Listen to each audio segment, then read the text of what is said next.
নমস্কার সবাইকে, কেমন আছেন সবাই? Welcome back to my another video. দিনটি ছিল শুভ কোজাগরী লক্ষ্মী পূজার দিন। লক্ষ্মী পুজো মানেই তো যেমন কাজের সমাহার, তেমনই আনন্দ আমেজের সমাহার।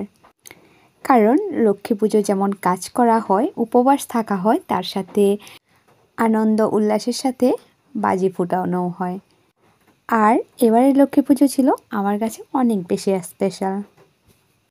আচ্ছা, যাই হোক, কথা না বাড়িয়ে চলে যাই মূল কথায়। লক্ষ্মী পুজোর দিন আমি নিজ হাতে এবারের পুজোর সব কিছু করি।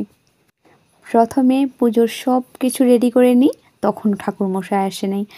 এবারের আমাদের ঠাকুরমশাই এসেছিল ঠিক সন্ধে। আমি যখন সন্ধে বাতি দিচ্ছিলাম তখনই ঠাকুরমশাই আসে। তো আমি সুন্দর করে সব কিছু রেডি করে রাখি, ঠাকুরমশাই আসলে পুজোয় বসে পুজো করে দেয়।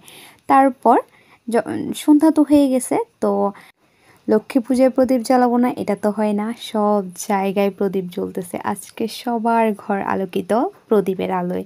তো এদিকে তো দেখেন বাজি ফুটানো অলরেডি শুরু হয়ে গেছে।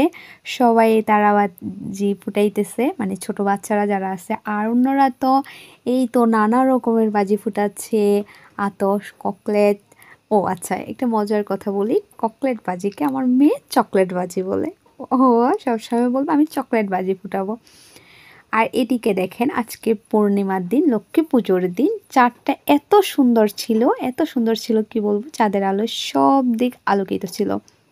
একে তো প্রদীপের আলো ছিল, তার সাথে চাঁদের আলোও ছিল। অনেক সুন্দর একটা মোমেন্ট ছিল। তো আমাদের পুজো শেষ করে প্রসাদ নিয়ে নিই, যেহেতু পুরো দিনটা উপোস ছিলাম। তো প্রসাদ নিয়ে অনেকক্ষণ বাড়িতে ছিলাম, বাজি ফুটাইছি, সবার সাথে আনন্দ উল্লাস করছি। দেন রেডি হয়ে চলে যায় আমাদের পাশের বাড়িতে। ওইখানে লক্ষ্মী পুজোটা অনেক বড় করে হয়, ওরা সবাই মিলে করে। এই তো ওরা প্রতিমা দিয়ে লক্ষ্মী পুজো করে অনেক বড় করে। ওরা নাচ গান অনেক কিছুই করে ওইখানে, এবং কি প্রসাদও বিতরণ করে। তো ভাবলাম, অন্যান্য বছর আমার যাওয়া হয় না, ভাবলাম এই বছর যাই, একটু দেখে আসি। তো যেহেতু গেলাম, ভাবলাম যে সব কিছু শেষ করে প্রসাদটাও নিয়ে আসবো।